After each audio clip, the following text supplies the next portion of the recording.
Buenas tardes a todas, otra vez. Vamos a Buenas continuar con tardes. nuestra serie, el Sermón del Monte. Es nuestra serie que estamos empezando desde las primeras semanas de este año. Muy bien. Entonces, el día de hoy, Ah, enseñanza es Jesús y el divorcio. Y hoy el divorcio. tenemos de invitada a nuestra amiga muy amada Angie de Galván, que con todo el amor del mundo nos va a compartir el día de hoy, Jesús y el divorcio. Bienvenida, Angie. ¿Tienes tu micro apagado? Ahí ya está. Sí, listo. Muchísimas gracias. La verdad me siento muy honrada de poder compartirles este tema. Y el tema de hoy es acerca del divorcio, de las leyes sobre el matrimonio y el divorcio. No es un tema muy común. La verdad es que yo muy pocas veces he escuchado acerca de este tema, pero fue de mucha bendición para mí el estar investigando, el estar aprendiendo acerca de esta enseñanza, la cual me dejó muchísimo en lo personal para mí. Y vamos a abarcar todo lo que es del Antiguo Testamento. Vamos a ver el Nuevo Testamento también.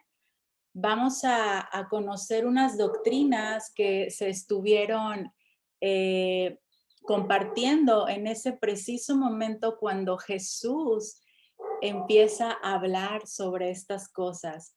Vamos a conocer también la cláusula de excepción que Jesús mencionó acerca del divorcio. Vamos a ver la problemática de lo que hay entre el matrimonio, el divorcio, pero también vamos a conocer las soluciones y las herramientas que tenemos al alcance, como lo menciona la Biblia, ¿vale? Entonces, Jesús nos enseña sobre el divorcio y esto lo vamos a ver en el libro de Marcos. Vamos a ir a Marcos 10. Y se los voy a leer, aquí lo tengo, dice, Jesús enseña sobre el divorcio. Levantándose de ahí, vino a la región de Judea y al otro lado del Jordán, y volvió el pueblo a juntarse a él. Y de nuevo les enseñaba como solía. Y se acercaron los fariseos y le preguntaron para tentarle si era lícito al marido repudiar a su mujer. Él respondiendo les dijo, ¿qué os mandó Moisés? Ellos dijeron, Moisés permitió dar carta de divorcio y repudiarla. Y respondiendo Jesús les dijo, por la dureza de vuestro corazón os escribió este mandamiento. Pero al principio de la creación, varón y hembra los hizo Dios. Por eso dejará el hombre padre y madre y se unirá a su mujer. Y los dos serán una sola carne. Así que ya no son más dos, sino uno. Por tanto, lo que Dios juntó, no lo separe el hombre. En casa volvieron a preguntarle los discípulos de lo mismo y les dijo, cualquiera que repudia a su mujer y se casa con otra, comete adulterio contra ella. Y si la mujer repudia a su marido y se casa con otro, comete adulterio. Entonces, acabamos de leer que levantándose de ahí, Jesús vino a la región de Judea. Jesús deja Galilea por última vez y comienza su viaje a Jerusalén, en donde él habría de llevar a cabo la consumación del servicio del siervo de Dios, pero en la cruz. Entonces, en el camino, las multitudes le buscan y se unen a él, lo que esto a él le proporciona nuevas oportunidades para la enseñanza. Y este es un tiempo de enseñanza, como ahorita nosotras que tenemos ahorita nuestro tiempo de enseñanza, en ese momento ellos también estaban teniendo este tiempo de enseñanza. Este era un tiempo para seguir instruyendo a sus discípulos acerca de los grandes principios del reino de Dios. Pero ahí en el camino, los fariseos le preguntaron para tentarle. ¿Qué le preguntaron? Si era lícito repudiar a su mujer.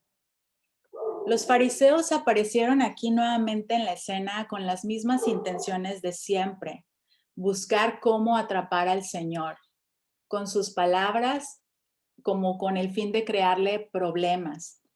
La cuestión que le plantearon en esta ocasión, que eran uno de los puntos más discutidos en las escuelas rabínicas de aquellos días, como se los mencioné en un principio, las doctrinas que en el tiempo que Jesús mencionó acerca de esto, habían unas doctrinas. Entonces, esto a Jesús le ocasionaba que cualquiera que fuera su postura, se encontraría inmediatamente con la oposición de un buen sector del judaísmo.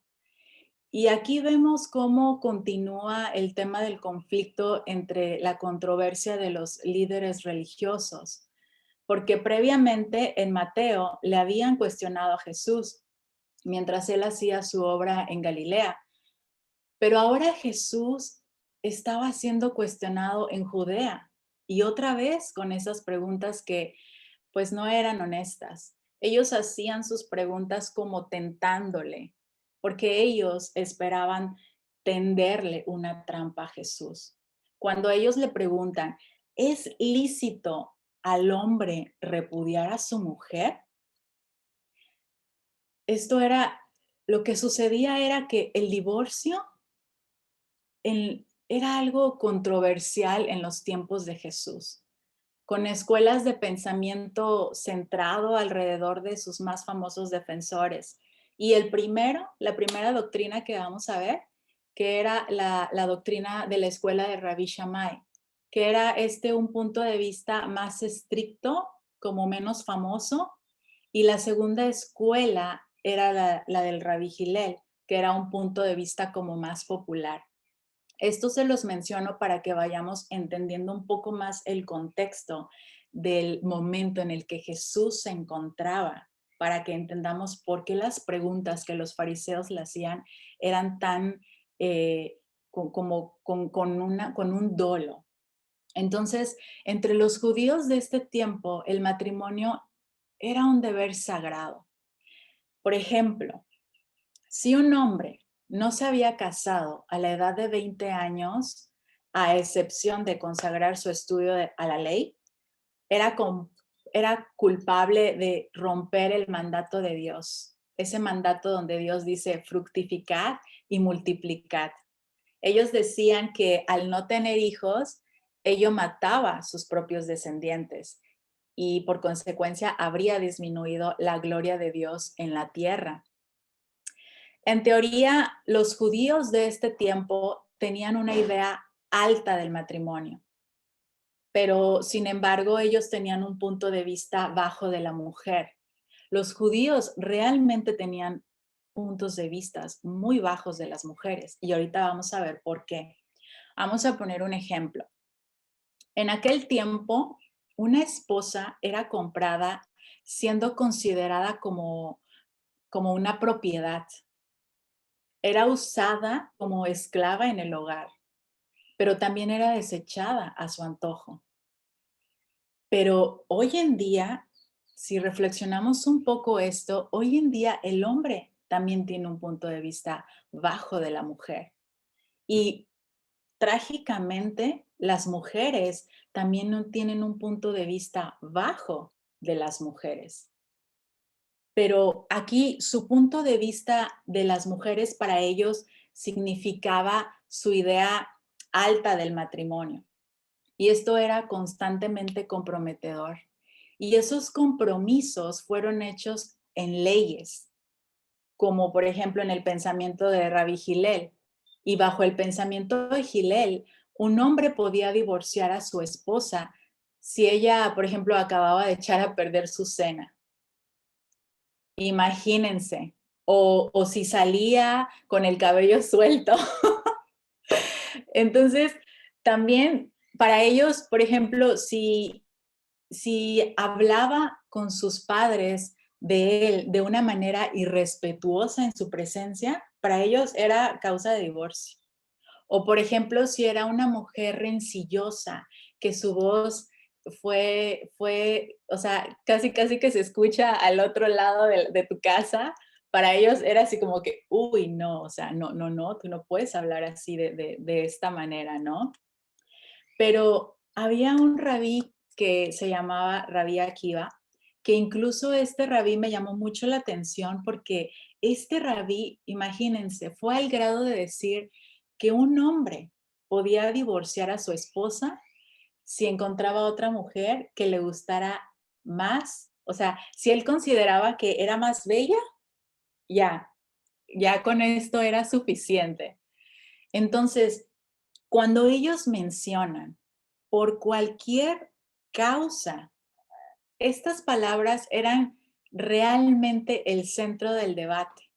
Cada escuela de pensamiento entendía la ley mosaica, es decir, la ley que viene desde Moisés, y que esta ley daba permiso para el divorcio. Y para esto vamos a leer el versículo para entenderlo un poco mejor. Vámonos a ir al libro de Deuteronomio 24:1, que dice: cuando alguno tome mujer y se case con ella, si no le agradare por haber hallado en ella alguna cosa indecente, le escribirá carta de divorcio y se la entregará en su mano y la despedirá de su casa. Entonces, cada escuela lo sabía, o sea, esto ellos lo tenían súper presente. Ellos creían en Deuteronomio 24:1, pero aquí la pregunta era, ¿qué cosa constituye indecencia? Porque aquí ya vimos que ellos, híjoles, para ellos indecente era que hasta le quemaras la comida, ¿no? Entonces, la escuela de Rabí Shammai entendía que cosa indecente significaba inmoralidad sexual. Y decía que esta era la única razón válida para el divorcio. Pero la escuela de Rabí Hillel entendía que cosa indecente significaba cualquier tipo de indiscreción, como las que mencioné hace un momento. Entonces, incluso hasta el punto de que donde algunos rabís consideraban que quemar el desayuno de un esposo era válido para el divorcio. Así que en su pregunta, los fariseos intentaron que Jesús se inclinara hacia un lado o hacia el otro. Entonces, si él estaba de acuerdo con la escuela de Rabí Hillel, era claro que Jesús no tomaba en serio la ley mosaica. Pero si él estaba de acuerdo con la escuela estricta de Rabí Shammai, entonces Jesús podría perder su popularidad con la multitud, a quienes generalmente les gustaba un acceso fácil al divorcio.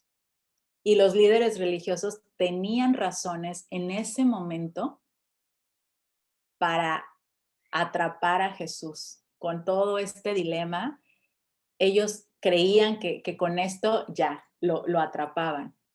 Pero no solamente era una cuestión de elegir entre dos escuelas rivales sobre el tema del divorcio, si la de Hillel, si la de Shammai, sino que también todavía estaba en el aire el caso de Herodes. O sea, realmente la situación de Jesús en ese momento no era cosa fácil con todas estas preguntas que los fariseos le hacían, porque el caso de Herodes era un caso muy especial. Todas recordamos que Juan el Bautista había denunciado enérgicamente al rey Herodes por causa de Herodías, mujer de su hermano Felipe. Y él le recriminó, Juan el Bautista le recriminó esto. Él le dijo, no te es lícito tener a la mujer de tu hermano.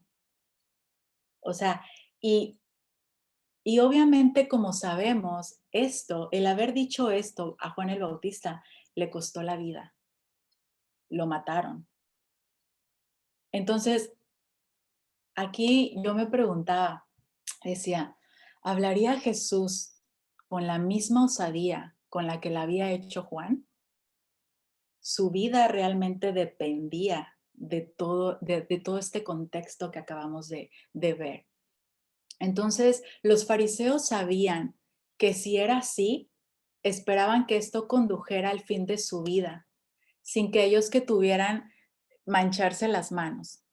Y todo esto realmente hablaba muy mal acerca de los fariseos, porque por un lado estaba su odio, su hostilidad hacia Jesús, pero por otro lado también estaba la trivialidad con la que trataban este tema tan importante como el matrimonio y el divorcio. Ellos manifestaban un corazón duro, un corazón insensible.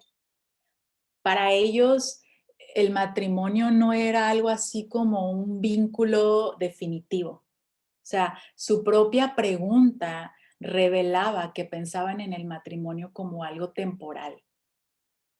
Y por otro lado, tampoco podían ocultar su machismo. Cuando ellos cuestionan, ¿es lícito repudiar al marido a su mujer? Para ellos, la mujer no era alguien que podría tener derechos legales. Todos los derechos estaban a disposición del marido. Pero antes de continuar con el tema, me gustaría mencionar algunas condiciones preliminares, porque nosotras debemos de tener mucho cuidado de no tratar este tema con la misma frivolidad que lo hacían los fariseos. Es cierto que el divorcio es un tema complejo, es cierto que el divorcio es un tema controvertido y sin duda hay que tratarlo, pero sin olvidar que toca las emociones de las personas y a un nivel muy profundo, tan profundo que se puede decir que pocas desdichas hay más grandes que las de un matrimonio fallido.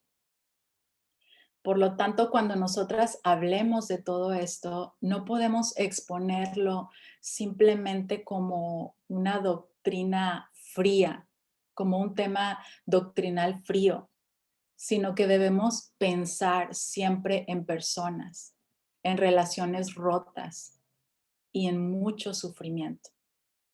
Sin embargo, en esta búsqueda de respuestas acerca del tema, no podemos dejar que sea nuestro corazón el que nos guíe, sino que como en cualquier otro asunto relacionado con la moral, el evangelio, debemos confiar en la infalible palabra de Dios y no en nuestro engañoso corazón. Y en esto necesitaremos especialmente la ayuda del Señor. Pero también tenemos que estar especialmente alertas para que nuestras convicciones sobre este tema no se vean influidas por los patrones de moralidad de la sociedad en la que vivimos. Y sobre todo cuando vemos cómo nuestra cultura cada día se aparta más y más y más de los principios de Dios. Tú enciende la televisión y todo lo que tú veas va a estar cada día más apartado de lo que enseguida vamos a ver, de lo que Dios nos dice acerca del matrimonio. Y bueno, por último, en este asunto tan complejo y en el que grandes hombres de Dios han adoptado diferentes puntos de vista, y digo que han adoptado diferentes puntos de vista por las doctrinas que acabamos de ver, vamos a ir introduciéndonos cuidadosamente sobre el tema. Y por supuesto, hablo con la convicción de que el estudio de la palabra de Dios nos produce una renovación de pensamientos y de actitudes a través del Espíritu. Y bueno, dicho todo esto, vamos a abordar este estudio con un corazón inteligente, porque por un lado vamos a estar tratando sobre el matrimonio, uno de los regalos más hermosos que Dios nos ha dado a la humanidad. Pero por otro lado, vamos a estar hablando acerca del divorcio, que tanto dolor y sufrimiento ha traído. Y para comenzar a preparar nuestro corazón, vamos a iniciar conociendo el significado real de la palabra matrimonio. ¿Qué es el matrimonio? aunque todas las sociedades en el matrimonio sabemos que es una institución que es reconocida, que es reglamentada, pero no fue el hombre quien la diseñó. El matrimonio fue Dios mismo quien lo diseñó. Él lo hizo. Desde el comienzo de la creación, Él lo hizo. Recordemos a Adán y Eva. Él instituyó el matrimonio, incluso antes de que el pecado entrara en el mundo. Y puesto que fue Dios quien instituyó el matrimonio, nadie puede decirnos mejor que el diseñador cuáles son sus características y cuál es su propósito.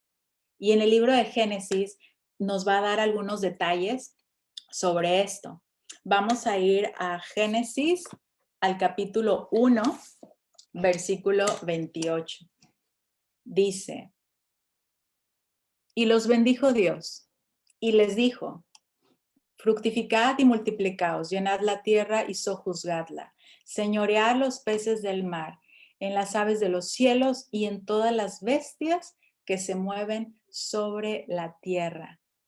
Génesis 1:28 debía ser el cauce para la preservación de toda la raza. ¿Por qué? Porque nos está diciendo, fructificad y multiplicaos. Y en Génesis 2:18 vamos a leer que esto serviría a los cónyuges de compañía, de ayuda, de apoyo mutuo.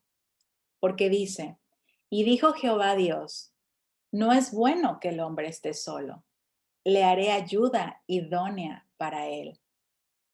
Entonces vemos aquí cómo Dios marca ese apoyo. Pero en Génesis 2:24 dice, por tanto, dejará el hombre a su padre y a su madre y se unirá a su mujer y los dos serán una sola carne. Aquí Génesis 2:24 implicaba un compromiso de amor, de entrega, porque dice, serán una sola carne. Entonces podemos decir que el propósito de Dios en cuanto al matrimonio es que un hombre y que una mujer hayan dentro de él una hermosa relación, pero una hermosa relación en todos los campos, en el espiritual, en el afectivo, en el sexual, en el social, en el profesional, en el familiar. ¿No es esto maravilloso?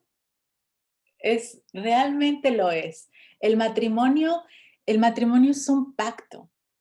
Y para entender correctamente la importancia del matrimonio desde la perspectiva bíblica, tenemos que verlo como un pacto divino. Y esto se va alineando con la gran ceremonia que con tanta expectativa preparamos, ¿verdad? Y esto quiere decir que el matrimonio es mucho más que un compromiso humano. Dios mismo interviene. Él interviene para unirlo de forma permanente. Esto lo vamos a ver en el libro de Marcos. Marcos 10. Dice, Marcos 10:9. Por tanto, lo que Dios juntó, no lo separe el hombre, ¿verdad? Esto nos dice que los que se casan quedan unidos por la ley de Dios y no solamente por las leyes civiles de los hombres, sino que quedan unidos de forma permanente. Y dice que solamente la muerte los puede separar. Pero en el libro de Romanos 7, del 2 al 3, dice, porque la mujer casada está sujeta por la ley al marido, mientras éste vive. Pero si el marido muere, ella queda libre de la ley del marido. Así que, si en vida del marido se uniere a otro varón, será llamada adúltera. Pero si su marido muriere, es libre de esa ley. De tal manera que si se uniere a otro marido, no será adúltera. En otras ocasiones, la escritura se refiere también al matrimonio como un pacto divino. Y ahorita lo vamos a entender por qué. Vámonos al libro de Proverbios 2:17. Dice, la cual abandona al compañero de su juventud y se olvida del pacto de su Dios. Y Malaquías 2:14 dice, más diréis, ¿por qué? Porque Jehová ha testiguado entre ti y la mujer de tu juventud, contra la cual has sido desleal, siendo ella tu compañera y la mujer de tu pacto. Entonces, tanto en Proverbios 2:17 como en Malaquías 2:14, vemos cómo la responsabilidad del pacto recae con el mismo peso para ambos. Aquí el matrimonio ilustra una relación de Dios con su pueblo, el matrimonio como una unión indisoluble, que es usado tanto en el Antiguo Testamento como en el Nuevo, para ilustrar una relación íntima, una relación permanente con Dios y con su pueblo. También lo vamos a ver en los siguientes versículos. Vámonos a Ezequiel 16:8. Dice, y pasé yo otra vez junto a ti, y te miré, y he aquí que tu tiempo era tiempo de amores, y extendí mi mano sobre ti, y cubrí tu desnudez, y te di juramento, y entré en pacto contigo, dice Jehová el Señor, y fuiste mía. Pero en el libro de Isaías 54:5 dice, porque tu marido es tu hacedor, Jehová de los ejércitos es su nombre, y tu redentor, el Santo de Israel, Dios de toda la tierra, será llamado. Entonces, vamos viendo cómo el matrimonio es algo divino, es un reflejo de la relación Dios con su pueblo. Y esto nos lleva al libro de Efesios 5:31-32, que nos dice, por esto dejará el hombre a su padre y a su madre, y se unirá a su mujer, y los dos serán una sola carne. Grande es este misterio, mas yo digo esto respecto de Cristo y de la iglesia. ¿Ven? Entonces, la relación que nosotros como matrimonio tenemos es una relación muy similar, o si no es que es la relación que nosotros tenemos con Dios. El divorcio atenta contra el orden divino. Después de haber considerado brevemente la importancia del matrimonio desde la perspectiva bíblica y la forma en la que Dios mismo hemos visto que lo ha honrado, podemos darnos cuenta que el divorcio tanto rompe el diseño divino del matrimonio como también es un atentado contra su voluntad. Y por esta razón el Señor Jesús expresó con tanta contundencia, así que ya no son dos, sino una carne. Por tanto, lo que Dios juntó, no lo separe el hombre. Y siguiendo esta ilustración del Señor, podríamos decir que para un hombre y una mujer que están casados, el divorcio sería lo mismo como que si le arrancasen un brazo o una pierna del cuerpo. Y es por esto que el divorcio es una experiencia muy dolorosa. Y en nuestros días muchas parejas se lanzan al divorcio sin haber examinado bien las consecuencias, sin haberse parado a pensar en otras opciones que a lo mejor pudieran ayudarles a madurar, a superar esta problemática. Así que vale la pena examinar cuál es la causa o las causas, ¿verdad? Porque a lo mejor puede ser más de una. ¿Cuál es esa causa? ¿Cuáles son esas causas que provocaron división en la relación? No lo sé. Puede ser falta de comunicación, puede ser falta de conocimiento de nosotros mismos. ¿no? Porque a veces esos sentimientos, esas emociones, ni tú misma, o sea, ¿sabes qué onda? Entonces hay que aprender a conocernos a nosotros mismos. Puede ser que nos creemos demasiado buenos, o sea, te crees como más, te crees mejor que tu pareja. Puede ser que hay intolerancia ante las debilidades de tu pareja. Puede ser que nos sentimos atrapados, puede haber inmadurez, puede ser que no se estén cumpliendo las expectativas que tenías o que tenía él acerca de ti. Puede ser que haya desinterés en la relación. Puede ser que hayan diferentes personalidades, falta de confianza, puede haber una insatisfacción personal, lo que pueda estar provocando a lo mejor una irritabilidad hacia ti misma, hacia tu pareja. Tal vez esto pueda estar, ¿cómo se dice? Erosionando la relación. Puede ser que haya un cambio de prioridades, puede haber una baja autoestima también, ya sea de la pareja o de ti misma. Esa baja autoestima que te hace demandar a la otra persona y no te hace ser una persona que da, sino que demanda. Y esto es por una baja autoestima. Puede ser que estemos teniendo una idea equivocada del amor. Realmente no sabemos el verdadero significado del amor. Pero para cualquiera de todas estas causas, Dios tiene la respuesta para solucionar todos estos conflictos y llevarnos de fracaso a victoria. Porque el ideal era que una mujer y un hombre se unieran para toda la vida.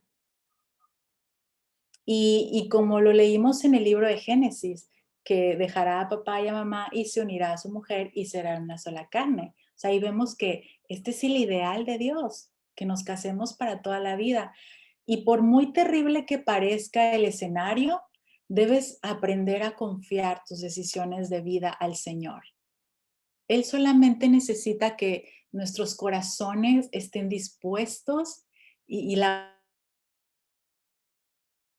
de ir a ese extra, caminando, ¿verdad? Como pareja, con esos pasos, pero esos pasos intencionales para restaurar la relación, darlo todo en el matrimonio, que si van a tirar la toalla sea pero en la playa, ¿verdad? Para tomarse ahí una piña colada y tú aquí con tu flor tropical, aquí a un lado de la orejita, porque de lo contrario, ten por seguro que todo se irá para abajo junto con las emociones. Emocionalmente vamos a andar así como la montaña rusa, de arriba para abajo. Y espiritualmente como Jonás, ¿no? Y digo, bueno, hasta Jonás en su humanidad, ¿qué dijo Dios? Nínive. Y él, Tarsis. Y tú así diciendo, no, yo me voy por mi lado. Esto la verdad es que ya no tiene remedio. Yo he soportado tanto, no, yo ya no puedo más. Es más, me merezco un viaje. Necesito liberar esta tensión, este estrés, toda esta situación. No, no, no, no. Yo mejor tomo un bote y me voy, pero a las Bahamas, ¿no? Y tiempo después, viviendo una tormenta inesperada, todas a punto de ser devoradas por una ballena, pero tan parecido, ¿verdad? Y así, o sea, y realmente casi que hashtag todas somos Jonás. Hashtag aquí vamos todas en la ballena.